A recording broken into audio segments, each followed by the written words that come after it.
Kalau kita menyuarakan sampai kapanpun LGBT itu haram, akan ada reaksi bahwa dikatakan intoleran, dikatakan radikal, melanggar hak asasi manusia.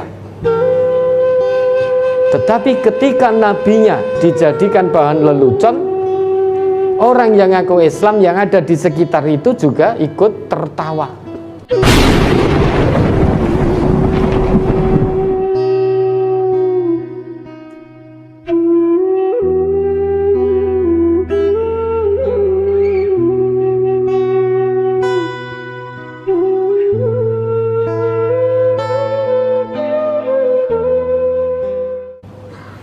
Maka setidaknya sebelum ke teknis, strategi teknis, kita lihat dulu 5 ayat Allah yang memberikan jaminan ketenangan kita untuk berdakwah.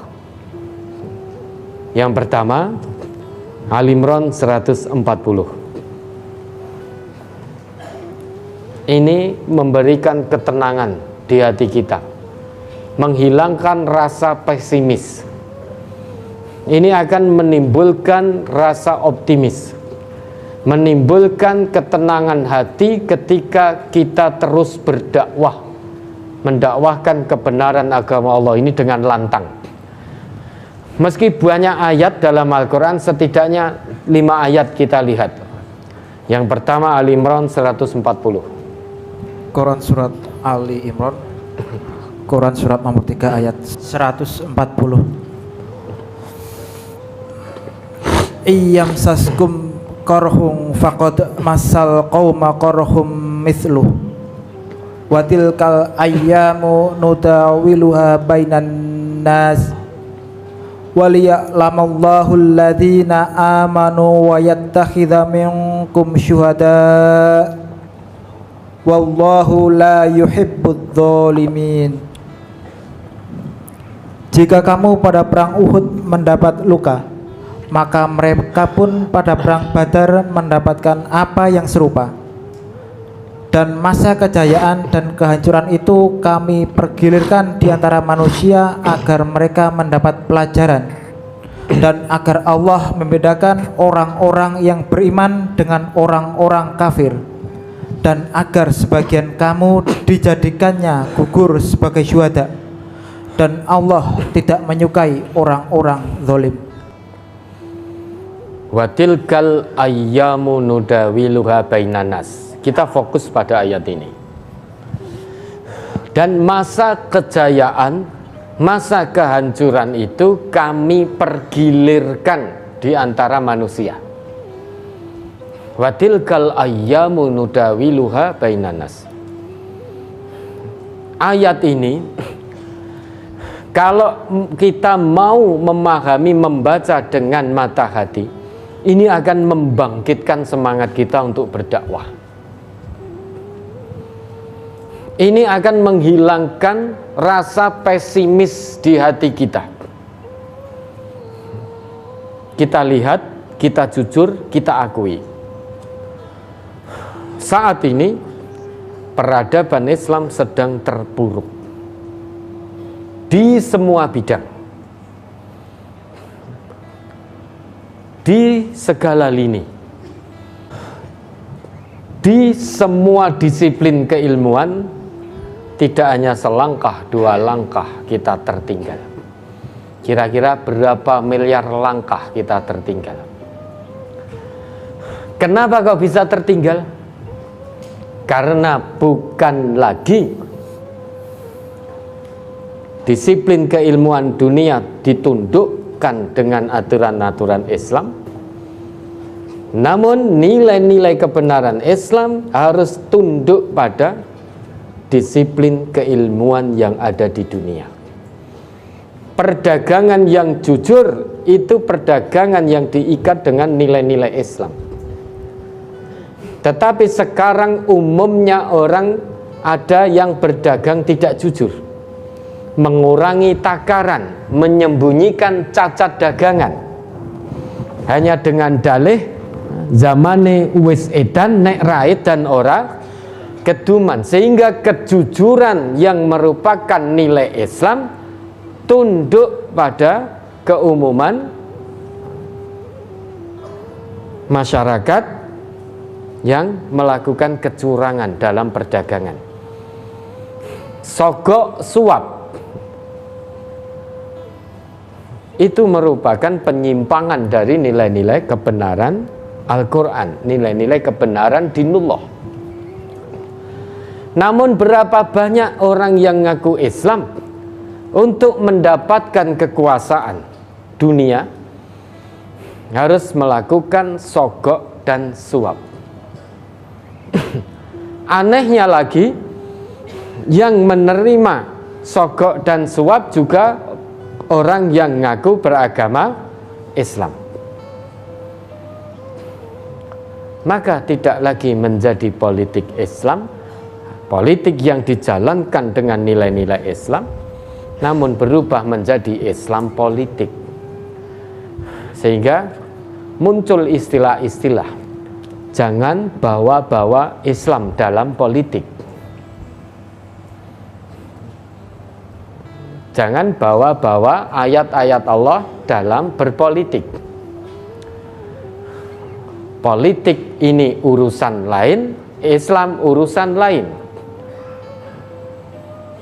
Islam hanya untuk kesolehan pribadi, maka jangan bawa ke dalam politik. Pernah dengar kalimat-kalimat itu? Ya. Padahal kalau kita tahu, memang dakwah sirriyah itu untuk membentuk karakter soleh secara pribadi. Tetapi dakwah jahriyah itu membentuk karakter soleh secara jama'i. Jadi dakwah sirriyah itu soleh secara pribadi, dakwah jahriyah itu muslih. Umat Islam tidak hanya diperintah agar menjadi soleh saja, namun soleh dan muslih. Andai kata Islam ini hanya untuk kesolehan pribadi saja, tidak boleh menyentuh sendi-sendi kehidupan manusia, tentunya dulu Nabi dan para sahabat tidak perlu dakwah terang-terangan. Cukup mengamalkan Islam untuk pribadi-pribadi. Tapi turun ayat Allah, perintahkan untuk dakwah terang-terangan. Berarti selain harus soleh juga muslih, mengajak masyarakat untuk menjadi soleh, bukan hanya mengajak dirinya sendiri saja, tapi juga mengajak orang lain menjadi soleh. Itu namanya muslih.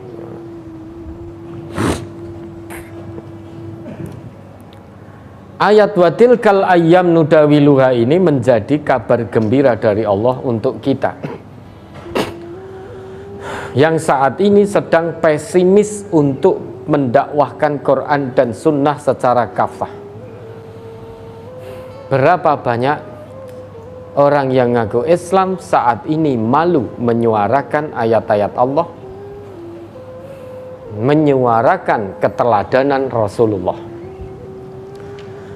Berapa banyak orang yang ngaku Islam saat ini takut menyuarakan kebenaran Al-Quran dan kebenaran hadis-hadis Rasulullah yang sahih.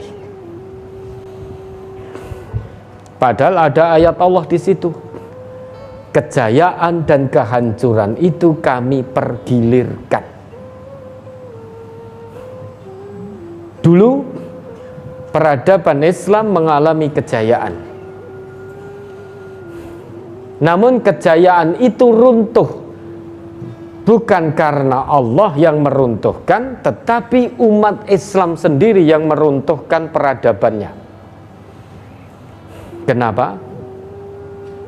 Kalau dulu peradaban Islam diikat dengan Al-Quran, datang generasi sesudahnya tidak lagi dekat dengan Quran. Maka peradaban Islam yang saat itu tidak lagi dekat dengan Quran, generasinya, pengemban amanahnya tidak dekat dengan Quran, tidak menjalankan Al-Quran, maka runtuh peradabannya. Karena sudah menjadi sunnatullah, bahkan menjadi qanunun ilahiyun, menjadi undang-undang ilahi, menjadi peraturan ilahi. Satu peradaban kalau tidak dijalankan berdasarkan petunjuk Allah, kemudian ada peradaban lain yang mengguncang, maka peradaban yang ini akan jatuh. Satu peradaban hanya akan hancur jika ada peradaban lain yang berusaha menggantikan. Dan itu yang terjadi. Dan sampai hari ini belum bisa bangkit peradaban Islam. Al-hadarah al-islamiyah belum bisa bangkit. Kenapa? Karena umat Islamnya yang tidak mau menjadikan hadarah islamiyah bangkit kembali.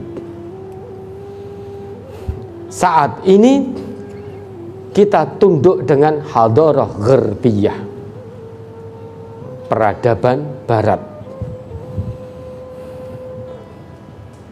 Sedangkan peradaban barat itu kita tahu banyak yang menyimpang dari nilai-nilai Al-Quran.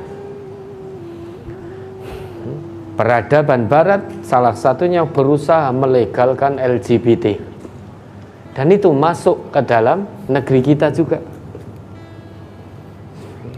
Bahkan dengan simbol sekarang, simbol pelangi. Kalau kita menyuarakan Quran Sunnah, akan ada reaksi. Kalau kita menyuarakan sampai kapanpun LGBT itu haram menurut Islam. Allah tidak ciptakan LGBT, tapi yang Allah ciptakan zakar wa unsa, Adam dan Hawa. Hanya dua yang Allah ciptakan, Adam dan Hawa, laki dan perempuan. Kalau kita terangkan apa adanya, akan diserang kita. Akan ada reaksi bahwa dikatakan intoleran, dikatakan radikal, dan lain sebagainya. Melanggar hak asasi manusia.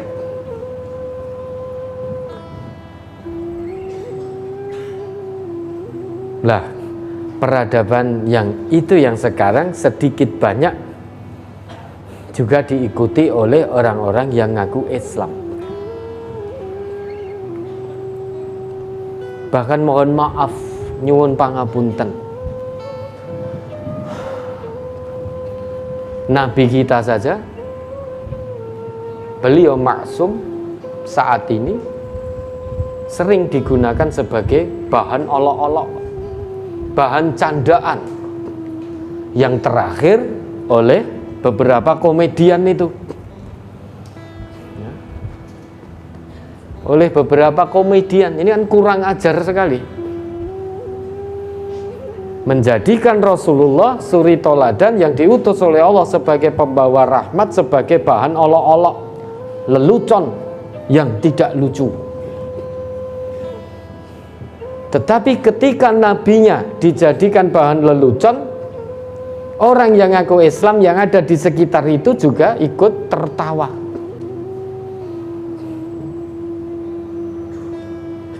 Ya toh? Kebebasan berpendapat, sehingga nilai-nilai Islam terpuruk sudah. Bukan orang lain yang menyebabkan peradaban Islam terpuruk, tapi orang Islam sendiri. Maka tadi ungkapan itu betul, al-Islam baina jahli abnaihi. Islam di tengah-tengah kebodohan umatnya.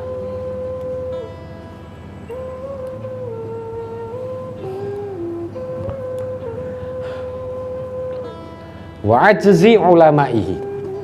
Islam di tengah-tengah lemahnya para alim ulamanya. Rasulnya dihina-hina, dijadikan bahan lelucon, diolok-olok, diejek dan lain sebagainya, kemana para ulamanya? Kemana? Sehingga menjadi hal yang biasa. Nabi dihina, Rasulullah dilecehkan. Saking banyaknya yang menghina sehingga seolah-olah menjadi biasa. Kemana alim ulamanya? Ini keprihatinan. Sehingga tidak kita pungkiri saat ini kita umat Islam pun sedang dikuasai oleh peradaban di luar Islam. Tapi ingat, kabar gembira dari Allah, wa tilkal ayyam nudawiluha bainan nas. Peradaban saat ini yang menguasai kita itu pasti akan hancur. Kenapa? Karena peradaban yang saat ini menguasai kita tidak diikat dengan nilai-nilai Islam. Pasti hancur. Semua peradaban yang tidak diikat dengan nilai Islam itu akan hancur. Al-Imran 137, 138.